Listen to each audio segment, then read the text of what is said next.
लोकसभा चुनाव 2024 की तारीखों का तो ऐलान हो गया, लेकिन विपक्षी दल से प्रधानमंत्री पद के दावेदार के ऐलान पर हर किसी की निगाहें टिकी हैं। एक तरफ एनडीए की तरफ से साफ है कि नरेंद्र मोदी ही एक बार फिर से प्रधानमंत्री पद की दावेदारी में है, तो बहुजन समाज पार्टी की तरफ से मायावती को आगे किया जा रहा है। लेकिन विपक्षी दलों में जहां एक मंच पर राहुल, अखिलेश, ममता बनर्जी, शरद पवार जैसे बड़े दिग्गज नेता नजर आ रहे हैं, अरविंद केजरीवाल भी साथ हैं, उद्धव ठाकरे भी साथ हैं, लेकिन अभी तक विपक्ष की तरफ से तस्वीर साफ नहीं है कि आखिर प्रधानमंत्री पद का दावेदार कौन। लेकिन जैसा कि आप जानते हैं कि कहीं ना कहीं एक सियासी अंदर खाने ये भी चर्चा चलती है कि हर वर्ग से कोई ना कोई बड़ा चेहरा सियासी पदों पर बैठा है। उसी को ध्यान में रखते हुए कब दलित चेहरे को प्रधानमंत्री पद पर बैठाया जाएगा, कौन सा विपक्षी पार्टी ऐसा होगा जो इसके लिए आवाज़ बुलंद करता नजर आएगा। तो सबकी नज़रें कांग्रेस पार्टी पर ही टिकी है, क्योंकि मुख्य विपक्ष की भूमिका में फिलहाल तो वही नजर आ रहा है जो भाजपा को घेरने के लिए पूरे शिद्दत के साथ उनके खिलाफ गंभीर आरोप लगा रही हैं। लेकिन जैसा कि आप जानते हैं कि कांग्रेस इतनी आसानी से तो किसी को भी दावेदारी देने से रही, और काफ़ी लंबे समय से ये भी चर्चा चलती रही कि बहुजन समाज पार्टी की सुप्रीमो मायावती को कांग्रेस अपने साथ चाहती है। लेकिन क्या साथ लाकर सिर्फ उनका वोट बैंक अपने साथ लेना चाहती थी, या सचमुच मायावती को प्रधानमंत्री पद की दावेदारी देने के लिए बहुत ज़्यादा उत्साहित नजर आ रही थी कांग्रेस? अगर इसकी हकीकत होती तो कांग्रेस के सीनियर नेता अपनी बात रखते। लेकिन फिलहाल बात करें तो मायावती नहीं बल्कि एक और दलित चेहरा है जिसको आगे करने के लिए कांग्रेस सोच सकती है, विचार कर सकती है। तो वो नाम है मल्लिकार्जुन खड़गे का। जैसा कि आप जानते हैं, उत्तर भारत की राजनीति में मल्लिकार्जुन खड़गे को एक्टिव करने के पीछे सोनिया गांधी की एक बड़ी चाल बताई गई है। ये कहा जाता रहा है कि मल्लिकार्जुन खड़गे बड़ी भूमिका निभाएंगे। हाल फिलहाल के चुनावी नतीजों में जिस तरीके से पिछड़ा अल्पसंख्यक वर्ग और दलित वर्ग ने मल्लिकार्जुन खड़गे के चेहरे पर भरोसा जताते हुए उनको सुना, समझा और रणनीति का हिस्सा बने, वह काफ़ी काबिले तारीफ वाला दाव रहा सोनिया गांधी का। इसी वजह से अगर आप देखें तो बड़े से बड़े चेहरे इस मामले पर चुप्पी साधे रहे। आपको बता दें कि बीच में ऐसी भी खबरें काफ़ी सियासत में थीं कि सोनिया गांधी चाहती हैं कि मायावती इंडिया अलायंस का हिस्सा बने, और सोनिया गांधी के कहने पर प्रियंका गांधी ने मायावती को फ़ोन किया।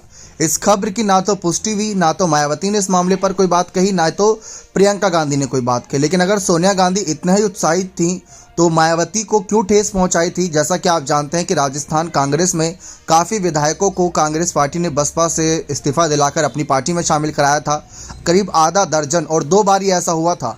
फिर उसके बाद मायावती को पता चल चुका था कि जब मल्लिकार्जुन खड़गे की ताजपोशी हो रही है कांग्रेस अध्यक्ष पद पर, तो मायावती समझ गई थी कि जब भी कांग्रेस हारने लगती है या उनको हार का डर सताता है तो हमेशा दलित पिछड़ों को ही आगे किया है, इसके अलावा उनके पास कोई और विकल्प बचता नहीं है।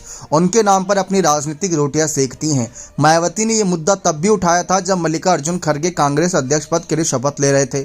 उन्होंने साफ कहा था कि मल्लिकार्जुन खड़गे को बलि का बकरा बनाने के लिए एक तरीके से आगे किया जा रहा है, क्योंकि कांग्रेस एक डूबता जहाज पार्टी बनती जा रही है।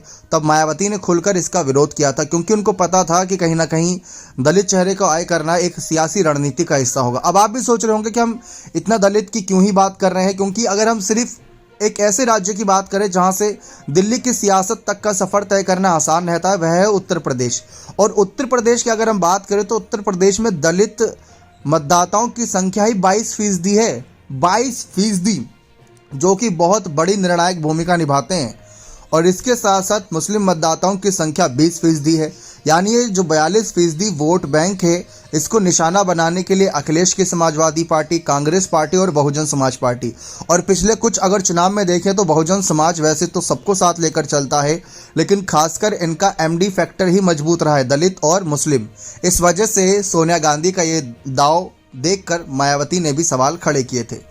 और जिस तरीके से अरविंद केजरीवाल और ममता बनर्जी ने भी इंडिया अलायंस की बैठक में कहा था कि दलित चेहरे को अगर आगे करेंगे तो फ़ायदा मिलेगा हमें इसका, क्योंकि जैसा कि आप जानते हैं कि जब राष्ट्रपति पद के चुनाव थे तो एनडीए की तरफ से महामहिम द्रौपदी मुर्मू जिस पद पर बैठी हैं, उनको आगे किया गया था आदिवासी समाज से। तो वहाँ पर हर कोई उनको समर्थन करने के लिए मजबूर हो गया था। काफ़ी विपक्षी दलों ने भी कहीं ना कहीं राष्ट्रपति द्रौपदी मुर्मू को समर्थन किया था उस पद तक पहुँचाने के लिए। यशवंत सिन्हा की हार हुई थी। तो इस तरीके से दाव चले जाते हैं। कहीं ना कहीं जातिगत समीकरण भी बहुत ध्यान में रखा जाता है हर पार्टी की तरफ से, कोई उससे दुश्मनी नहीं लेना चाहता। तो इस लिहाज से अगर देखें तो भले ही विपक्ष की तरफ से राहुल गांधी को आगे किया जा रहा हो, हर सियासी मंच पर राहुल गांधी अपनी बात रख रहे हों, लेकिन ऐसा नहीं है कि कि राहुल गांधी को कभी मौका ही ना मिला हो।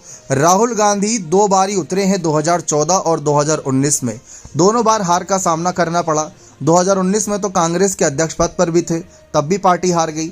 लेकिन 2024 में राहुल गांधी बदले हैं, क्योंकि न्याय यात्रा से उनको काफ़ी फ़ायदा मिला है। भारत जोड़ो यात्रा से काफ़ी फ़ायदा मिला है, इस बात में कोई दोहराए नहीं।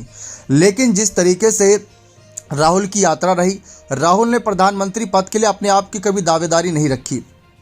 नीतीश कुमार का नाम काफ़ी चल रहा था जब वे इंडिया अलायंस में शामिल थे। नीतीश के साथ साथ इसमें ममता बनर्जी का भी नाम था, और यहाँ तक कि अगर उत्तर प्रदेश से अखिलेश यादव ने कमाल कर दिया, 30-40 भी सीटें निकाल दी, तो उनका नाम भी इस लिस्ट में शामिल हो जाएगा। लेकिन फिलहाल जिस तरीके से एक चर्चा थी कि कांग्रेस तन मन धन से चाहती है कि मायावती साथ आए, सोनिया गांधी प्रियंका को फ़ोन करवानी, तो इस दावे में हम भी नहीं हकीकत देखते, क्योंकि एक तरफ आप ही अपनी पार्टी के सीनियर नेताओं को दलित चेहरे को आए कर रही हैं बड़े पदों के लिए, तो वो एक बड़ा सियासी समीकरण की ओर दिखाता है। मल्लिका अर्जुन खड़गे को लेकर वैसे तो ये था कि मल्लिका अर्जुन खड़गे जिस उम्र के पड़ाव पर है इस समय, शायद उनको आगे ना किया जाए, क्योंकि देखने में आपको बड़े जोशीले लगते हैं, लेकिन हकीकत में उनकी उम्र 81 साल है, 81 वर्ष के हो चुके हैं। तो आप समझ सकते हैं कि अगर कांग्रेस पार्टी इन्हें आगे करती है तो लॉन्ग टर्म की रणनीति का हिस्सा ये नहीं बन पाएंगे। लेकिन हाँ, काफ़ी मतदाताओं को साथ लाएंगे, इस बात में कोई दोहराए नहीं। जबकि मायावती के लिए अगर हम देखें तो ये वाला चुनाव काफ़ी ज़्यादा इंपॉर्टेंट रहेगा, क्योंकि मायावती की उम्र 68 वर्ष हो चुकी है, और जब 5 साल बाद अगली बार फिर से चुनाव होगा तो आप जानते हैं 70 प्लस क्रॉस कर जाएंगी। भले ही खुद ही पार्टी के अध्यक्ष हैं, लेकिन अपने भतीजों को आगे बढ़ाने का काम करेंगी। पार्टी के कई और सीनियर नेताओं को आगे बढ़ाया जाएगा। तो ये वाले चुनाव में, यानी कि इस बार 24 के चुनाव में मायावती की दावेदारी के लिए सबसे ज़्यादा सबकी नज़रें टिकी हुई थी, क्योंकि पहले नीतीश ने उनको अपने खेमे में शामिल नहीं करा, उनसे कोई मुलाकात नहीं, कोई बात नहीं। फिर उसके बाद अखिलेश ने भी दूरी बनाना शुरू कर दिया, फिर लालू यादव ने दूरी बनाना शुरू कर दिया, फिर उसके बाद कांग्रेस के सीनियर नेताओं की तरफ से मायावती को लेकर कोई बयान ना आना, सब एक कहीं ना कहीं रणनीति का हिस्सा लग रहा था। सबको पता था कि यही जो हमने 42% उत्तर प्रदेश का आपको वोट बैंक बताया है, इसी पर नज़र बना के हर कोई चाहता था कि मायावती साथ आ जाए। अब हकीकत आपको बताएं तो राजनीतिक विश्लेषक ये कह रहे थे कि कांग्रेस पार्टी को जो साल 2004 या 2009 में उत्तर प्रदेश से मतदाता वोट किया करते थे, या उससे पहले भी जो वोट किया करते थे, वो सारे आज कांग्रेस को नहीं बल्कि बसपा को समर्थन कर रहे हैं। और अगर कांग्रेस को समर्थन बसपा कर देती तो वही वोट बैंक उनके पास दोबारा आने के चांसेस होते। भले कांग्रेस कम सीटों पर चुनाव लड़ती, लेकिन जितनी भी सीटों पर लड़ती उनके जीत के चांसेस बन जाते, इस बात में कोई दोहराए नहीं। और एक हकीकत ये भी थी कि कहीं ना कहीं मायावती ने खुद कहा था कि अगर कांग्रेस पार्टी ने अपने समय में, अपने कार्यकाल के दौरान दलित, मुस्लिम सभी वर्गों का ध्यान सही से रखा होता तो आज बहुजन समाज पार्टी की आवश्यकता नहीं पड़ती, क्योंकि ये हर समाज को साथ लेकर नहीं चली। इन्होंने भेदभाव किया, जिसका इनको आज हर्जाना भुगतना पड़ रहा है। इसी वजह से सत्ता से दूर हैं, सिर्फ हिमाचल और कर्नाटक में ही सत्ता में बने हुए हैं, बाकी कुछ राज्यों में गठबंधन के साथ बने हुए हैं, इसलिए इनकी हर तरफ कहीं ना कहीं पार्टी को नुकसान ही हुआ है।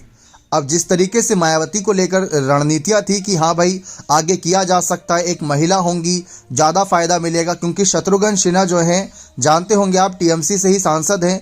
उन्होंने ममता बनर्जी के लिए एक बात कही थी, और वैसे तो महिलाओं के लिए कही थी कि इस समय आदिवासी चेहरे से द्रौपदी मुर्मू जी महामहिम पद पर बैठी हैं, राष्ट्रपति पद पर बैठी हैं, वो एक महिला हैं जो को देश को चलाने के लिए बहुत अच्छे काम कर रहे हैं। अगर ऐसे ही किसी और महिला को आय कर दिया जाए, जिसमें ममता बनर्जी का नाम आया करा था, लेकिन हम तो मायावती के नाम को भी जोड़ेंगे, कई और नाम भी हैं जिनको हम जोड़ना चाहेंगे इस फहरिस्त में, तो ऐसे एक सियासी समीकरण बनते। लेकिन इस सियासी समीकरण को ध्यान में रखा जाए तो कहीं ना कहीं हर दल अपनी पार्टी को विस्तार में जुटा हुआ है।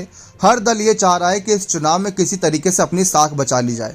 एक बात में हकीकत है कि एक समय भारतीय जनता पार्टी के कई सीनियर नेताओं ने कहा था कि हम कांग्रेस मुक्त भारत चाहते हैं, इसीलिए राहुल गांधी काफ़ी ज़्यादा बिदके नजर आए और उन्होंने यात्रा करनी शुरू कर दी और कांग्रेस का वजूद नहीं मिटने दिया।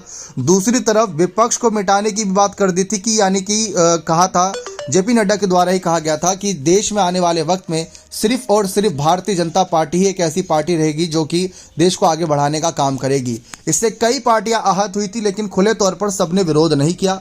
कोई बंद कमरे में इसका विश्लेषण कर रहा था, कोई अपने मतदाताओं की संख्या गिन रहा था, कोई इनसे लड़ने के लिए तैयार था। राहुल गांधी की बात कर ले, कांग्रेस की बात करें या बसपा की बात करें या सपा की बात करें, विपक्ष आज ये कह रहा है कि जो भी हमारा दल छोड़कर भाजपा में जा रहा है उसके अंदर भाजपा से लड़ने की हिम्मत नहीं है, इस वजह से भाजपा में जा रहा है।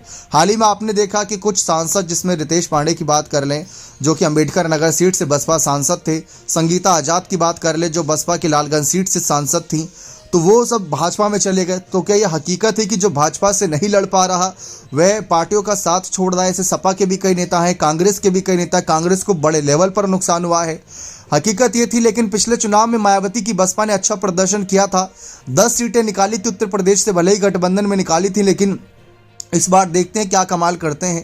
क्योंकि ऐसा नहीं है कि साल 2014 में शून्य पर सिमट गई थी। साल 2009 के चुनावी नतीजे देखे तो अच्छे खासे उनके समर्थन में थे, 20+ उनको फीसदी वोट बैंक मिला था। बाकी लोकसभा चुनाव 2024 में किस तरीके से कमाल करती है मायावती की बसपा और कौन दावेदारी हासिल करता है प्रधानमंत्री पद की, ये देखना दिलचस्प रहेगा। बने रहे चैनल के साथ, बहुत बहुत धन्यवाद।